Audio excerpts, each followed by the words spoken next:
भगवान कृष्ण के समय ध्रुवीकरण। भगवान कृष्ण दूसरे महासंभूति थे जो तारक ब्रह्म के रूप में 3500 वर्ष पूर्व आविर्भूत हुए थे। भगवान कृष्ण के जन्म से पूर्व ही अधार्मिक शक्तियाँ सक्रिय थीं। कंस एक दुष्ट राजा था। ज्योतिषियों ने भविष्यवाणी की थी कि कंस की मृत्यु उनकी ही बहन के 8वें संतान द्वारा होगी। अतः कंस ने आदेश दिया कि उसकी बहन से सभी पुत्र और पुत्रियों का वध उनके जन्म के साथ ही कर दिया जाए। भगवान कृष्ण कारागार में पैदा हुए। जन्म के बाद ही उन्हें गुप्त तरीके से मध्यरात्रि में स्थानांतरित कर दिया गया। कृष्ण के शेष सभी ज्येष्ठ भाई बहन कंस के हाथ मारे गए थे। वृंदावन के एक गांव में भगवान कृष्ण एक गोपालक के रूप में बड़े हुए। कंस ने उन्हें ढूंढकर मार देने के लिए अपने गुप्तचरों को तथा भाड़े के आदमियों को भेजा था, परंतु सभी कृष्ण के हाथों मारे गए। अंत में युवक कृष्ण के हाथों कंस भी मारा गया।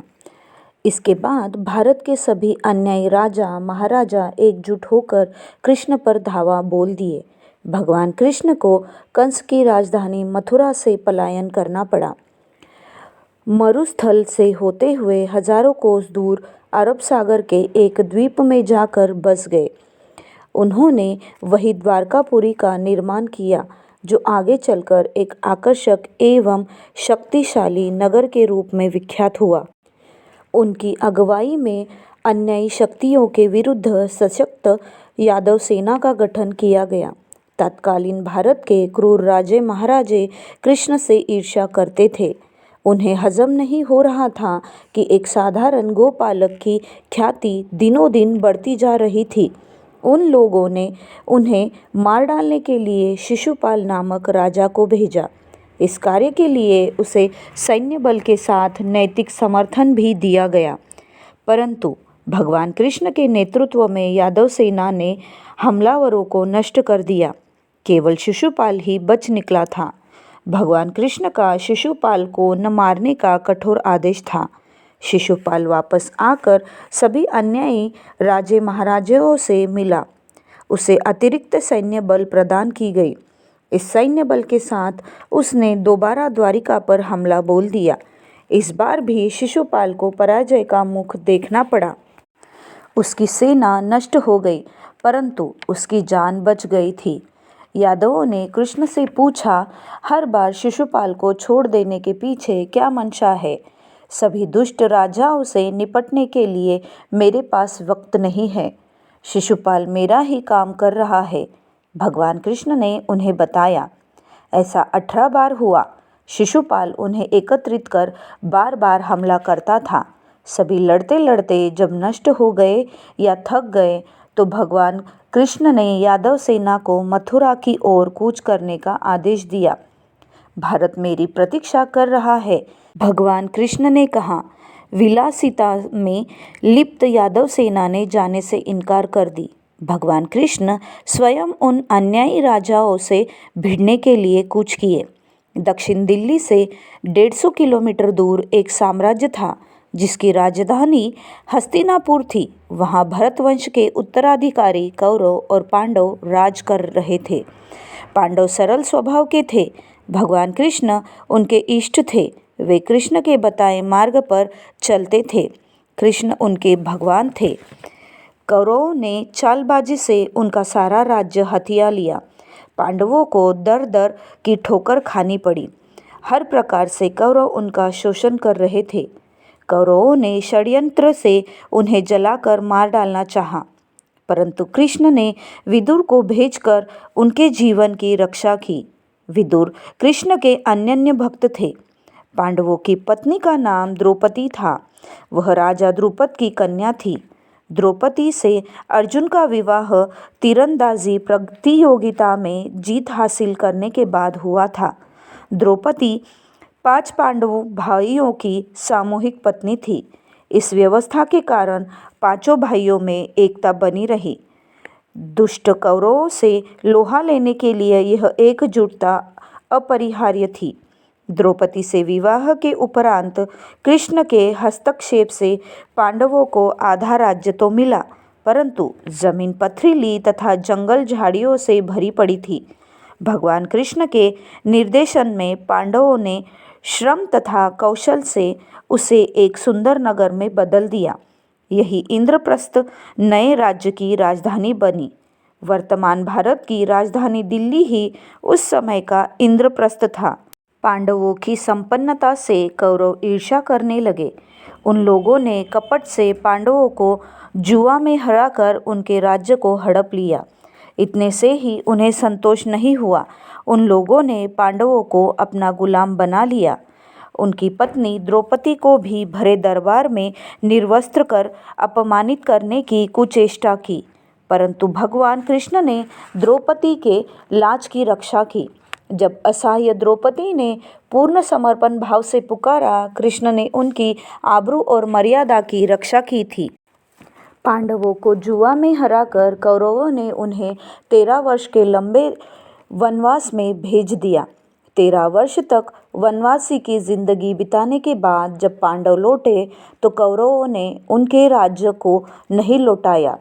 तदुपरांत कृष्ण ने उन्हें आतताई कौरवों के विरुद्ध अंतिम और निर्णायक युद्ध करने के लिए तैयार किया।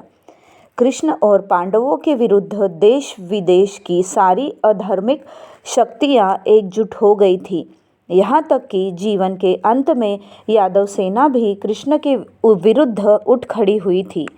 अनैतिक कौरवों तथा नैतिकवान कृष्ण भक्त पांडवों के बीच ध्रुवीकरण हुआ था। इस घटना ने समाज को भी 2 खेमों में बांट दिया था। महाभारत के इस निर्णायक युद्ध में फिलीपींस तथा मध्य पूर्व के राजे महाराजे भी हिस्सा लिए थे। अनैतिक शक्तियों ने कभी यह सोचा भी नहीं था कि उन्हें हार का सामना करना पड़ेगा। सैन्य बल में पांडव कौरवों से कमजोर थे, फिर भी पांडव कभी हताश नहीं हुए।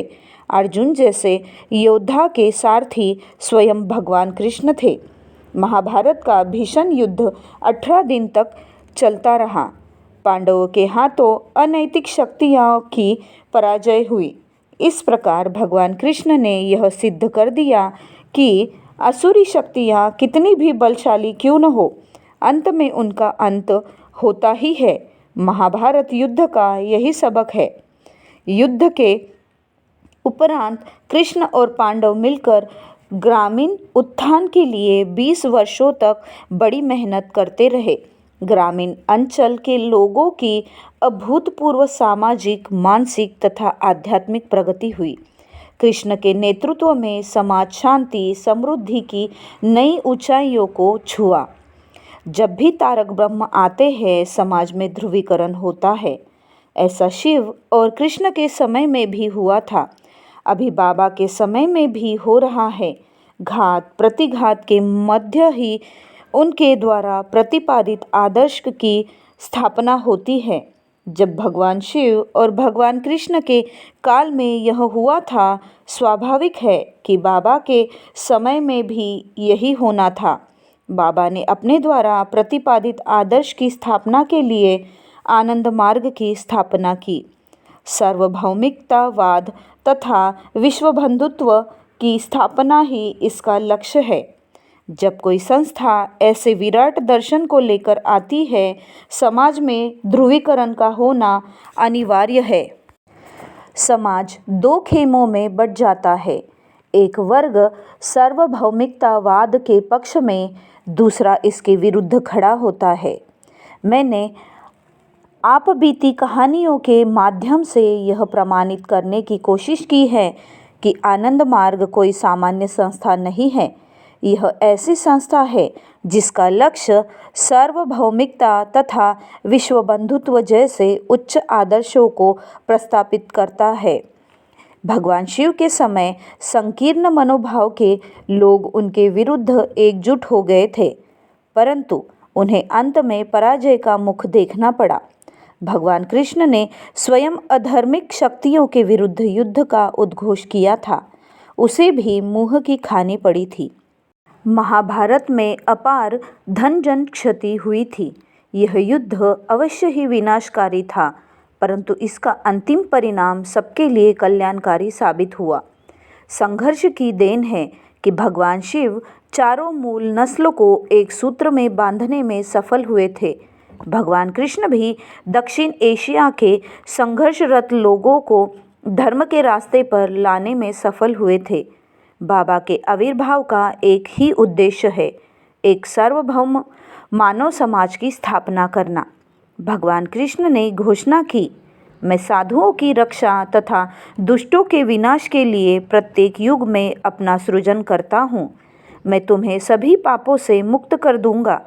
तुम्हें लेश मात्र भी चिंता करने की आवश्यकता नहीं है। कृष्ण अद्वितीय है, उनके समान दूसरा कोई नहीं। कृष्ण स्वयं ही परम पुरुष है। बाबा।